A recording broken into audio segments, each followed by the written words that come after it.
We are Didi and Arma, and in our daily lives, we support people on the path of self-liberation. We teach time-tested energy skills like Qigong, Tai Chi, internal alchemy, traditional nutrition, and meditation. We help people release stagnation, build energy, and become aligned with themselves and their purpose in life. In this podcast, we share the methods, skills, and solutions that helped us, our students, and now hopefully you move forward. Let's explore transformation together. A podcast about our journey so far in internal alchemy. Yeah. Wow, I got that out right. Alchemy, Wow. Transformation. Yeah. That's what we're all about. Absolutely. Absolutely. So this is a great topic. I love it already. Yeah, absolutely. And I think it might be inspiring for people to hear our journey so far in transformation. And this word alchemy, it sounds so... Yeah. So what was your first encounter with this alchemy? word alchemy was on a record by Dire Straits that I got in the 80s. And I have it in my hand for the people only listening to this. This is a double live album by Dire Straits, which, well, they were sort of one of the most popular bands in that time. 1984 is this record. Wow. Whoa, that's long ago. But the record is called Alchemy. Right, that's the name on the album, and I was playing this record, and I still play it. But this word always sort of was like, what does that mean? I didn't know what it meant. Now, of course, I know what it means. Right, it's like, okay, so they play, right? They play live for an audience, and there's this transformation going on, right? There's this, okay, they're playing from the stage, and these people are reacting to it and are changed by this music, right? So yeah, great. Yeah. And you see it with the arrows as well. It's kind of a... There's these fourth and back arrows, right? Yeah. Between alchemy and Dire Straits live. So this exchange that's going on, right? So I've been a musician for a long time, professional musician, before I started teaching this professionally. And I know that, right? That the impact you can have on people playing live is and then what they give back, right? So this exchange of transformation. And music is only energy, right? It's vibration. Yeah. So, but you got the album. At that time, you didn't really know what alchemy was. No, but it changed me. Because the music of Dire Straits is one of the first. Well, in 1984, I was 11 years old, and I had an uncle in my house. He lived with us. He was 10 years younger than my mother, so he was a bit in between my elder brother's age and my mother's age. He was sort of, so he was not the uncle in the typical sense. He was younger, right? And he lived in a place behind the house, and he was really into music. So. And then he got me a cassette of Dire Straits. And I don't know what happened when I listened to that music, but something happened. There was like, oh my God, there's also this, right? There's this feeling and emotion that I sort of, I found pretty lacking growing up. I think growing up was pretty confusing for me because I'm a very sensitive human being. So when this music was there and I had these headphones, and I would listen to it, and I was just in my own world, in my own space, and feeling good. So there was this... It was just not only the title of this album, was also what music started doing with me, opening up feeling and being sensitive for this other, this other frequency. Yeah. I mean, you have this normal frequency. I mean, when you're 11 years old, you're school. Of course you're in school and all these expectations and things like Family. that, and there's all these grown-ups around you, and most of them don't have any patience with you, or and then you put on music and something just changes, right? Yeah. So it's not only the word alchemy there, but I think sort of a transformation started there that I started looking for a certain feeling, I think. Yeah. That got you into music in the first place. Wow. Absolutely. Yeah. My favorite thing was just playing along. I started drumming and playing along with records, and it's just having this feeling of freedom. of freedom. But also, if you look at the song is also a journey, right? Oh, It starts you go somewhere, through. and you go through all these things, and then then there comes the bridge, and then and there's the solo, and so and then and then you take these headphones off, and you're back into the normal world, right? The normal world. So I think it started pretty young, that I was like, okay, there's this and there's that, and how can I get more of that? Yeah. But also being very confused by the extreme differences between these two worlds, and how you can feel in these worlds, right? Wow. So music was very safe, but the world didn't feel quite safe. It was more like, whoa, like all these things that coming towards you and you have to deal with. I was very conscious of that growing up. Yeah. Looking at teachers, just staring at them, and then just trying. I think, you were just trying to feel your environment, right? Yeah. And then also feeling that things are off with people. Some things just don't make sense, right? Yeah. How people react or how they do. And And that it didn't had, or as a child, you don't really understand that it sometimes had nothing to do with you, how a grown-up reacted to you. But it was their own thing. And now you know that, right? Then you don't really know that, I think. No. But there's something off, You're like, well, what's going on here? And then you have this music and you're like,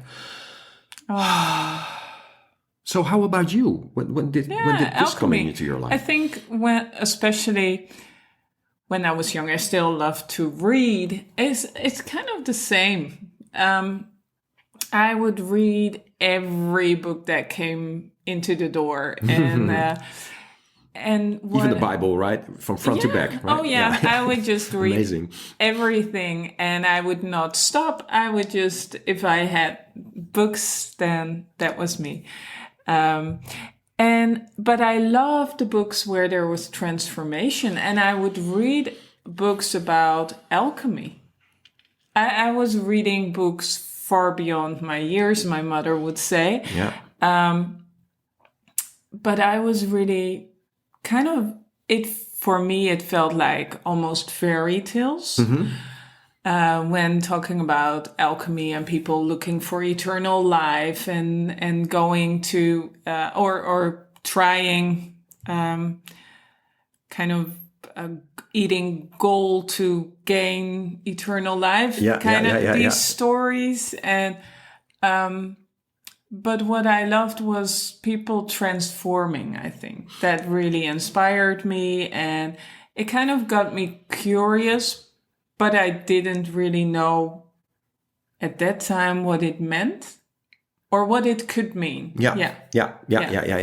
So it was kind of more a story that was somewhere else. It was not for me per se, as it was mostly, most books were placed back in time when talked about alchemy and not in a modern setting. So I understand, and I think it's already opening doors in you, right? You cannot name it yet, but you have these books about hero's journey, or and I think that really resonates. No. And still, if I watch movies, I love the person to go through transformation. Then there is, for me, if there's no transformation. Transformation happening, then that's not a good movie. No, you're bored. So I love a good book where there's transformation going on. Yeah, and that's quite something, because I think if you have that already on a young age, that says something. And I remember being very young. I think my younger brother was just born. Maybe he was half a year or a year old or something. And I at that period, I remember myself thinking about certain things and really being conscious of what I was thinking at that moment. And they were not always good thoughts. There were sometimes thoughts that I was like, I sort of was a little bit in shock of my own thoughts. And I was like, wow, I'm having these thoughts. Something is wrong with me. Yeah, wow. And I must have been 5 or something. Quite young. Yeah. And the other thing was, is that I always had this feeling that I didn't have enough time. Yeah. An obsession with time. Yeah. I was already so aware of me dying at a certain point that is ridiculous. I mean, if you're 5, 6, 7 years old and already thinking about death and being afraid that you don't have enough time, what does that say? So that doesn't mean it's all about that doesn't mean that's about transformation. But there was an urge in me that something needed to happen in my life. Right? You cannot name it yet, but there was. I don't want to call it fear per se, but there was this sort of obsession with time and death. Yeah. I remember. Well, I mean, it's not so much now, but especially when I first met you, you would always mention this. Yeah. There's something I've got to do. Yeah.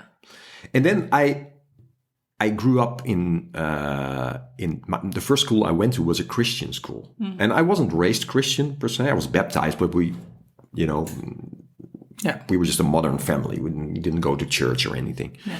But I was fascinated with these stories, especially about Jesus Christ. These stories, these miracles, and things like that. So. Yeah.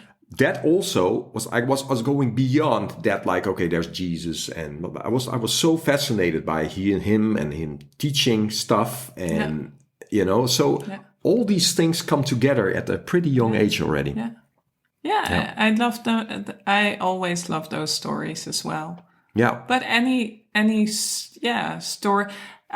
When I lived in Thailand for a year, and I loved all the stories about Buddhism as well, and the phases he went through, and all the I love the ultimate transformation story, right? Yeah, it is, and but all stories that are around religions, I love to read them. Yeah. They're all about this. So they're all about this. Yeah. So I was recognizing that at a certain age, and you were also realizing something like there's something there. Yeah. You don't know what, but there's something there. Yeah. So then I think if we move on a little bit later and you live for a while, you get into trouble with yourself, right? Yeah. You hit your head here and you hit your head there. But I always was interested in interviews with people, also musicians. I was professional musicians, but I was always interested in their training methods and how do you deal with yourself in certain situations, and how to get the best performance, or how to let go of wanting to have the best performance and stuff like that, right? So this transformation was seeking me until I hit a wall in my life, and I needed something, and that's when the training came in. But when you start training, you don't really know yet what it's all about, right? You start Tai Chi training and you think something must be there, but maybe it was more the martial aspect. You see enough martial arts movies and you see transformation there, right? Yeah. That it's inspiring. Something like something must be there. Yeah, and I think you got some examples in your life. You had at the point that you were ready for it, you met... Yeah, Graham Barry, Scotland, Langham, Scotland. Yeah, he came into my life as a Tai Chi teacher, and exactly. And you were, I was going to say obsessed, not obsessed, but you were intrigued. Yeah, very totally intrigued. There's something going on here. Yeah, there's some sort of concentration, stillness around this that did something for me. Yeah, and it's a powerful man, and he was just standing there, and you thought, wow, there's something in it for me. Absolutely. There's something completely in it for me. Yeah. And then I start training myself. And the first thing I learned, and I've talked about this, is standing practice, right? And of all the things I was learning later on, also in the training, the standing practice became the one thing I would always train every day. Yeah. Every day, year after year after year after year. Wherever we were. Yeah. Yeah. And I think that was the definite entry into alchemy for me, because that changed me very quickly. Yeah. Because I was so confronted with myself, just standing there in this pretty low position. I mean, if you talk about willpower and going through, and just sustaining it for the time, all these things, right? And the inner conflict was like, the next day you're like, oh man, standing again, and you're like, no, I have to do it again. I have to do it again. There's something there for me. There's something there for me. There's something there for me. And of course, and with all alchemy training, it starts physically. Yeah. It's like, okay, alignment and getting used to this stress on the legs, and all these things. And of course, mentally, you get so, because you want to step out at sometimes. And you're like, no, I'm going to stand for 20 minutes. I'm going to stand for 20 minutes. And 20 minutes may not seem long, but the way we were standing pretty low, was long. It was long for me. And I was not strong at that point at all. So, that had the greatest impact in the training. And of course, because it was very Kung Fu, Tai Chi we were doing. So you're also getting confronted with partner training with people. It's like, oh, you feel your own resistance everywhere, and you feel, all this resistance that was absolutely exaggerated, in the training. So you get very confronted with yourself, and in all sorts of ways, and that starts a journey for sure. Yeah. And then in the training, of course, right from the beginning of the training, I already met you. Yeah. Right. And we were living together. So it had an impact on you as well. Yeah. Yeah.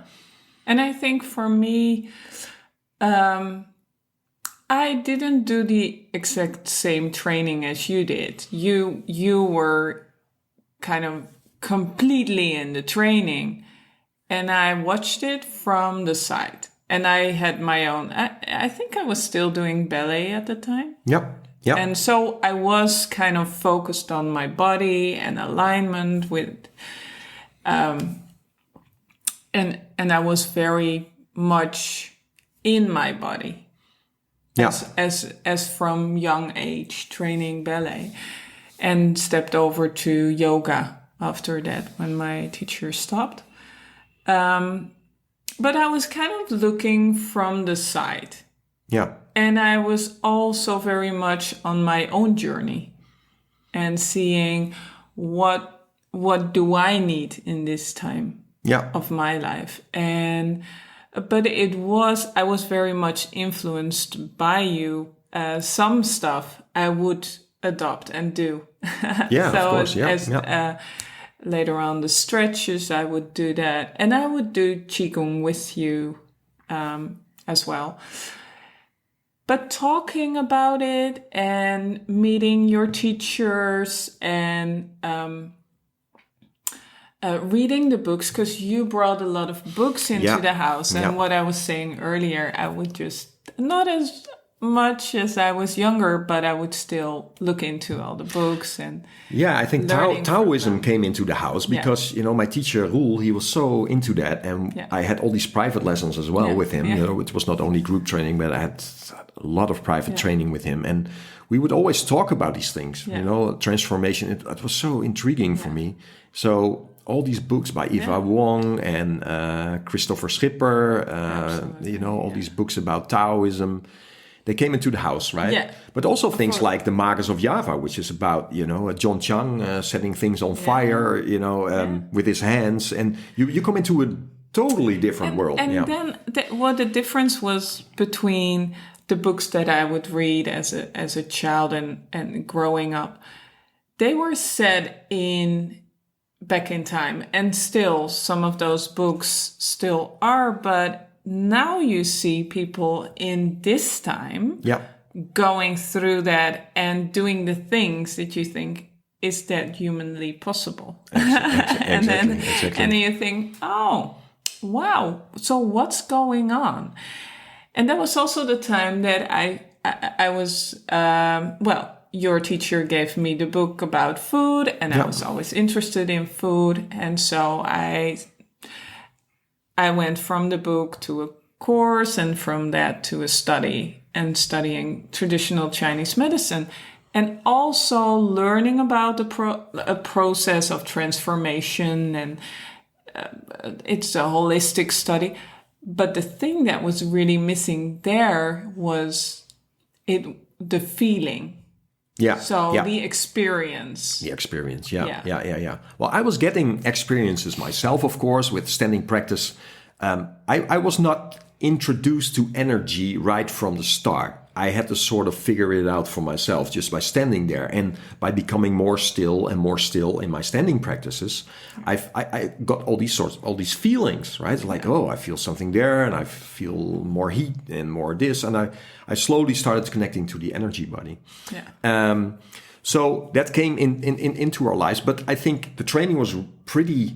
The training was really focused on martial aspect, and which I loved. And of course, there was a lot of talk about Taoism, but at a certain point, I was like, I have to move further and more forward with this. I have to move really forward with these feelings and the stillness and this transformation that I was experiencing. And that's when I got introduced to Mark Rasmus by my teacher. He said, well, you should go train with him, if you seek that sort of thing. And that took it to a whole different level. Yeah. Because, that's the whole thing he's teaching is internal alchemy. Absolutely. From a hermetic standpoint. Yeah. It's great how life gives you these opportunities, because we were going to Thailand at that time to visit my host parents. Yeah. And Mark Rasmus was actually like 200 kilometers away from something like that, yeah.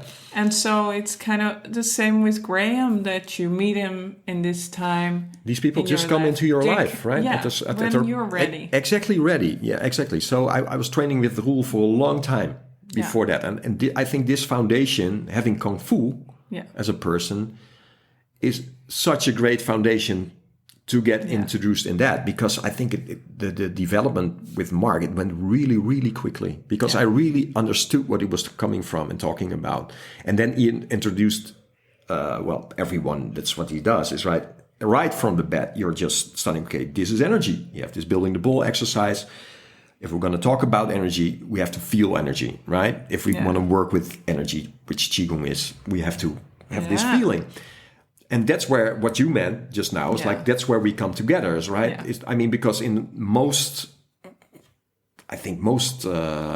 schools where you study traditional Chinese medicine, they talk about Qi, but they don't do these exercises. They may do some Qigong, but they're just moving air. They're not, they're not introduced into the feeling. We didn't even do that. The only thing that, because we live together and we train together and doing these exercises and doing training the ball exercise and doing all the stretches and the vital breathing, I would already know. Yeah. And then going into school, I